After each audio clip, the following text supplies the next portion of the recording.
Hey there, welcome. It's Karen Lanoux from the No Limits Businesswoman. And I'm really excited that you're here today, as always. And today we're going to talk about do this and avoid burnout. But before I get started, again, if you haven't seen me before, if you don't know me, my name is Karen Lanoux, and my website is called the No Limits or nolimitsbusinesswoman.com. And I help women who are stalled in their professional life. So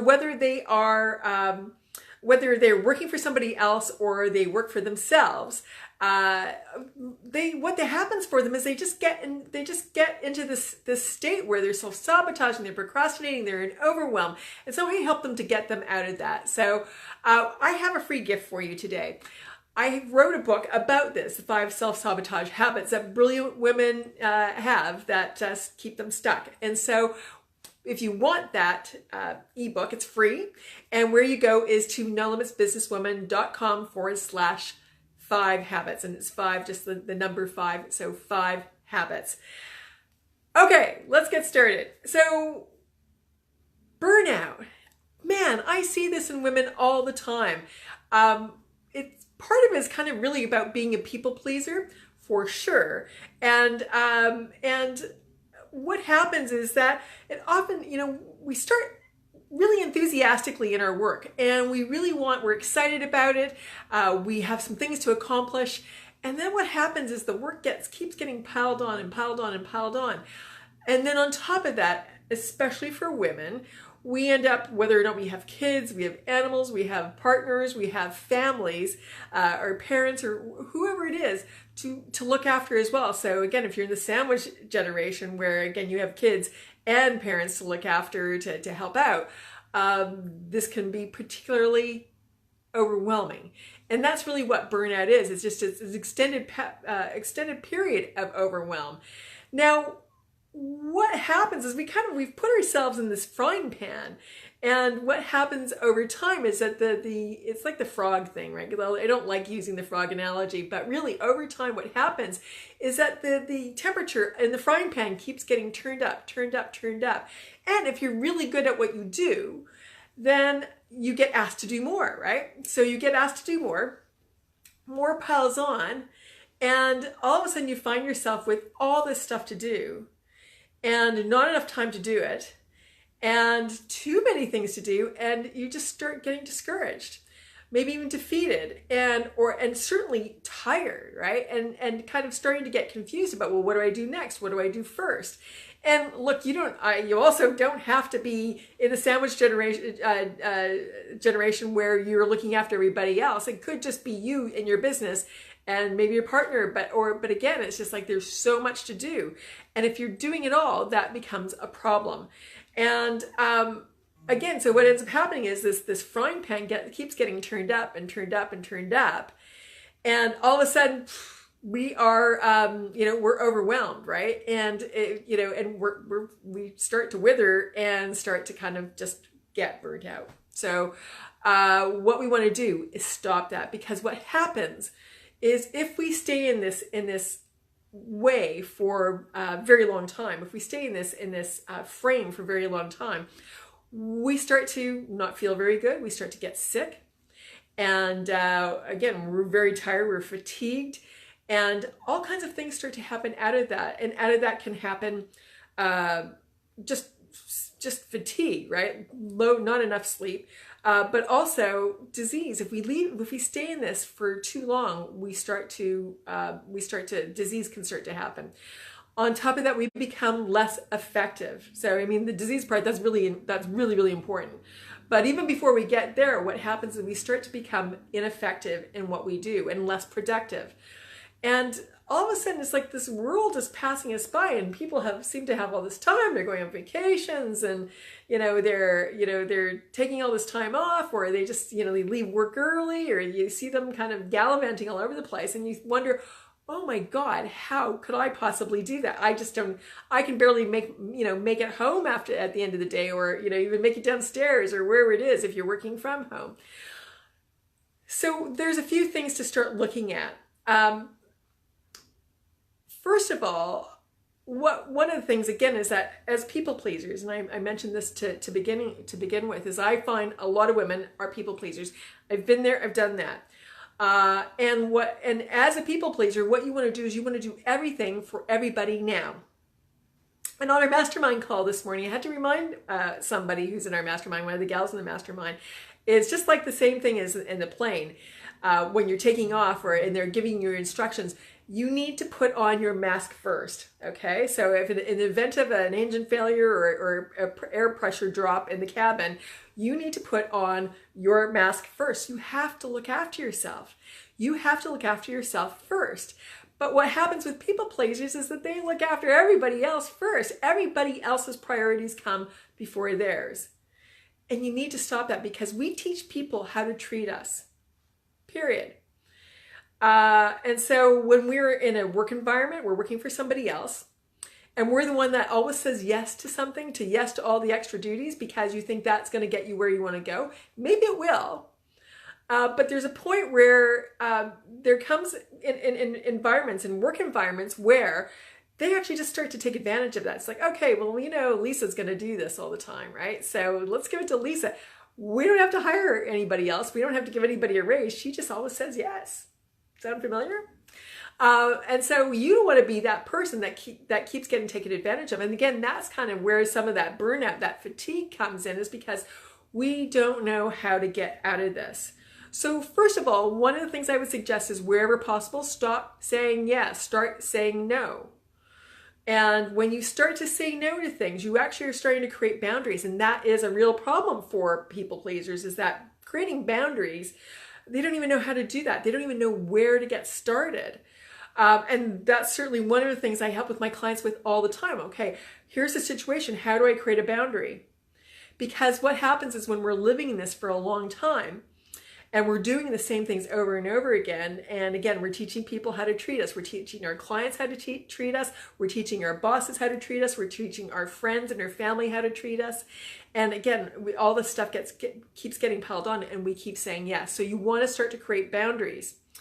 And again, sometimes it's just not really apparent of how to do that. How do I create boundaries? I don't even know how. But that's one of the things that you really do need to figure out. You need to learn that. There are some specific strategies on how to do that, and everybody's different, right? Because everybody's situation is different.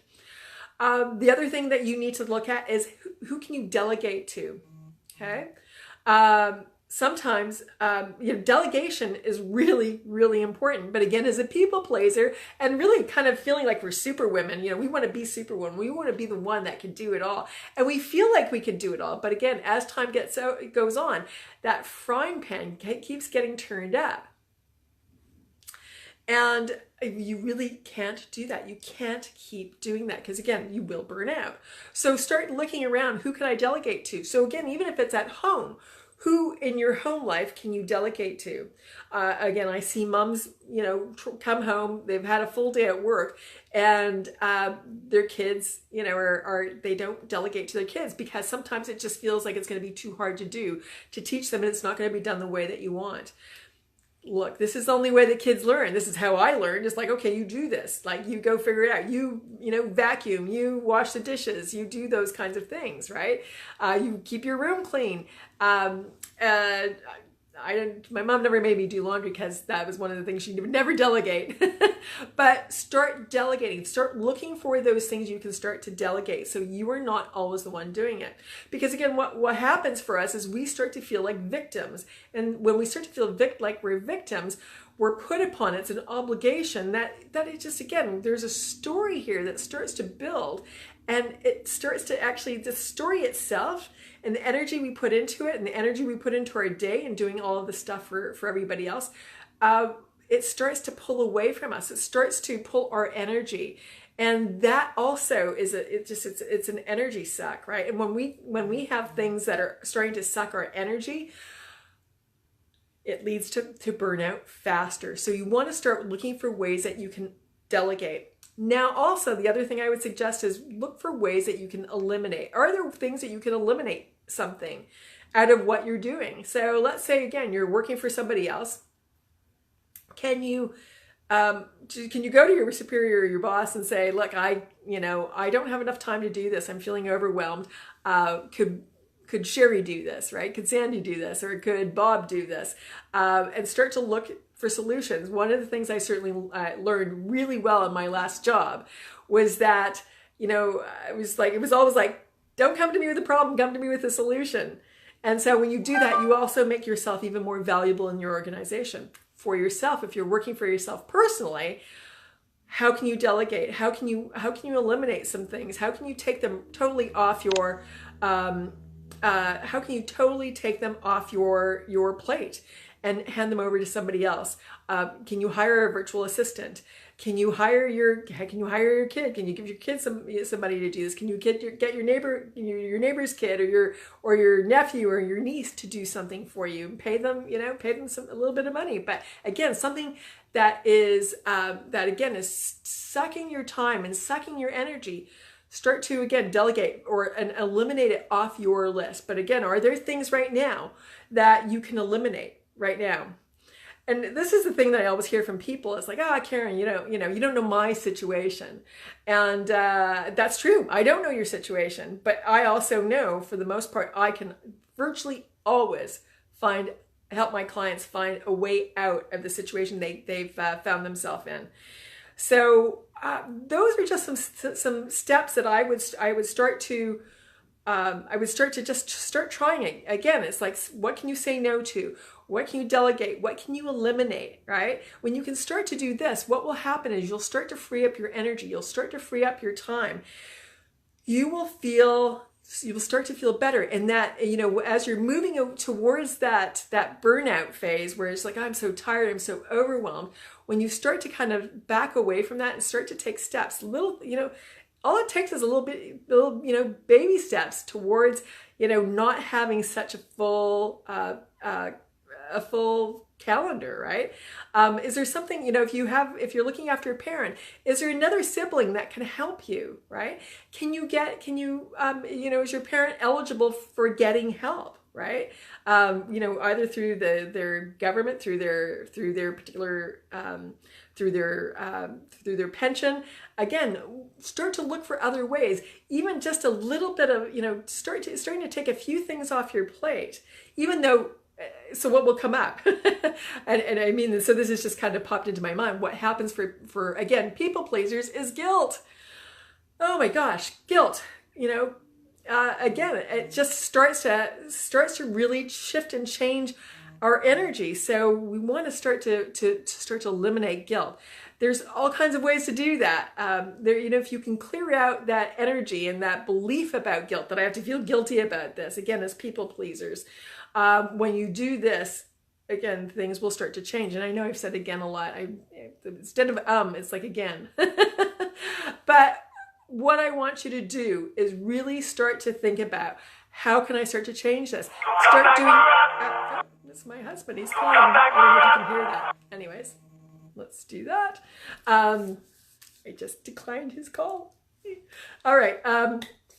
So again, just start to take these baby steps and start to change this. The last thing I also want you to do is start to reframe your story. Reframe the story that you have about, I'm burning out. I'm so tired.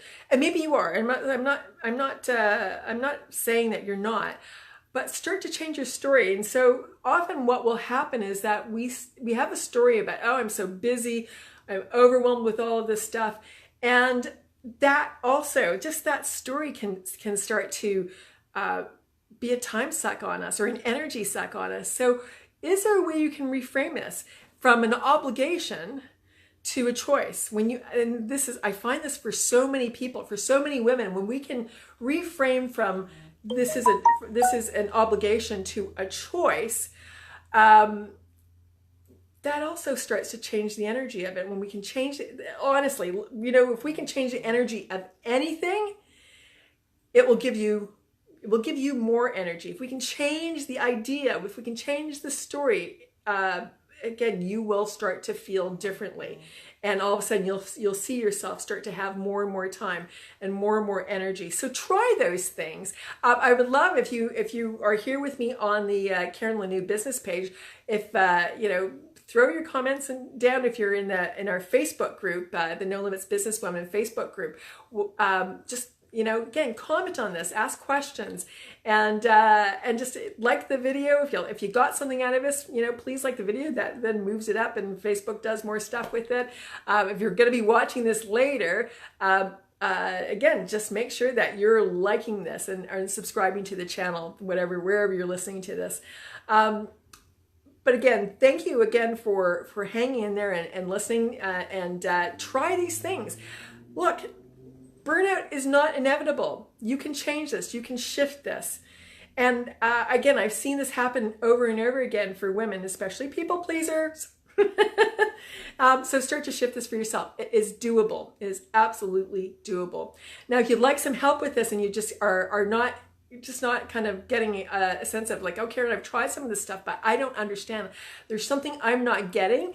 Then, and this is a real big problem for you, make sure you look after it. So whether it's with me or with somebody else, just make sure that you get the help that you need. So if you'd like my help, just let's set up a time to talk. Go to nolimitsbusinesswoman.com/talk, and there what I'll be able to do is and we'll be able to have a chat to see whether or not I can help you with this situation and whether or not we can work together. So again, go do that, nolimitsbusinesswoman.com/talk. I would love to have that chance to help you out of this and help you, guide you out of burnout, guide you away from burnout. All right, everybody, thank you so much. I will see you next time next week, and I don't know what my topic is next week, but I'll be sending it out to you. All right, take care. Bye-bye.